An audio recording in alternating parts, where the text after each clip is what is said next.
In 1715, a Spanish armada full of gold and silver sailed along the east coast of Florida while on their journey home to Spain.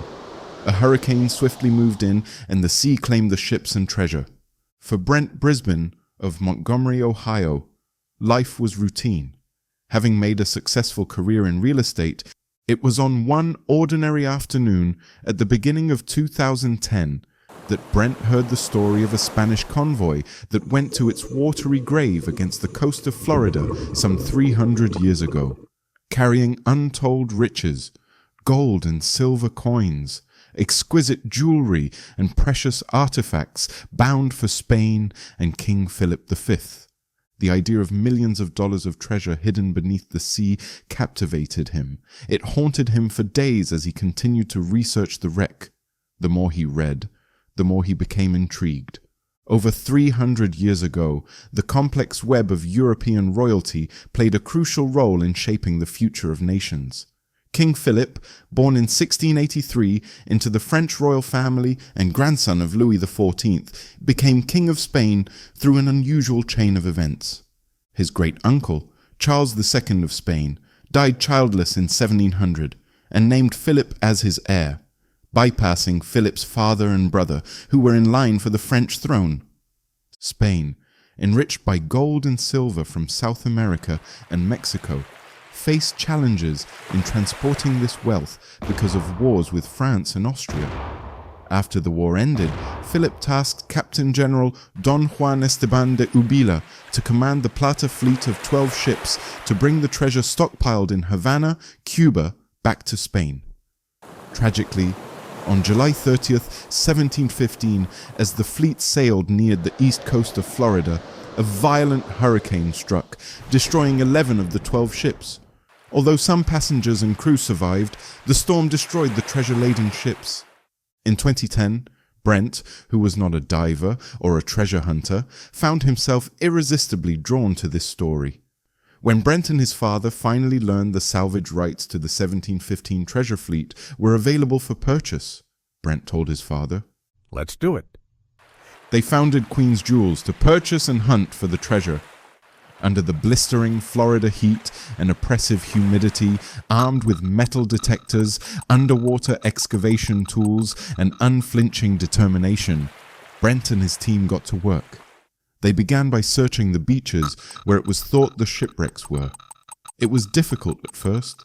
Every metal detector beep sent a jolt of hope through the team. But all they found were beer cans, fishing weights, and other modern debris, evidence of human activity over the centuries.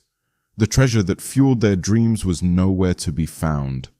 The crew faced long days of scorching sun and rough waters that tested their limits.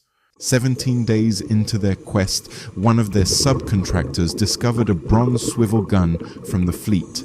Inside the gun were 40 silver coins and 51 gold coins. A month later, another subcontractor recovered pelican and piety, a religious artifact valued at over $800,000. It was July 30th, 2015, the 300th anniversary of the fleet's sinking. The crew went on a dive that would change everything. As Brent stood on the deck of the MV Capitana, named after one of the lost Spanish ships, the team fired up their specialized gear, large aluminum tubes called mailboxes that siphoned off the boat's propeller wash to blow away sand from the ocean floor. Silty water churned around them as divers descended into the depths. Under 5 to 10 feet of sand, they saw the gold and another and another. What these divers chanced upon was indeed an exception. Some 350 pieces of gold coins that included 9 of the most famous royales in the world. Experts valued the find at $4.5 million. These were marvels of minting, striking presentation pieces with the image of King Philip V of Spain. The team erupted in jubilation. Hard work, endless hours of diving, and untold sacrifices had led up to this point. Brent cradled one of the royales in his hands. He marveled at its intricate detail. In 2013, one of Brent's divers drowned on an expedition. The loss shocked the team. Brent questioned whether the treasure was worth the risks they were taking. Could he ask his crew to continue when the cost had been so high? Brent would later recall. I had to make a choice. I wasn't just chasing gold. I was chasing a promise to my father and myself to see this through. The media frenzy was overwhelming. Stories spread and grabbed the attention of major networks worldwide and history enthusiasts alike. Yet Brent remained resolute in his search for the treasure. He said to reporters, "This treasure is not ours alone. It's a gift from the past, a reminder of the strength of those who preceded us." Later, as Brent reflected on his adventures, he realized there was more to it. He had faced fear, doubt, and loss, but triumphed over it all. It was about perseverance. Watch these next for more exciting adventures.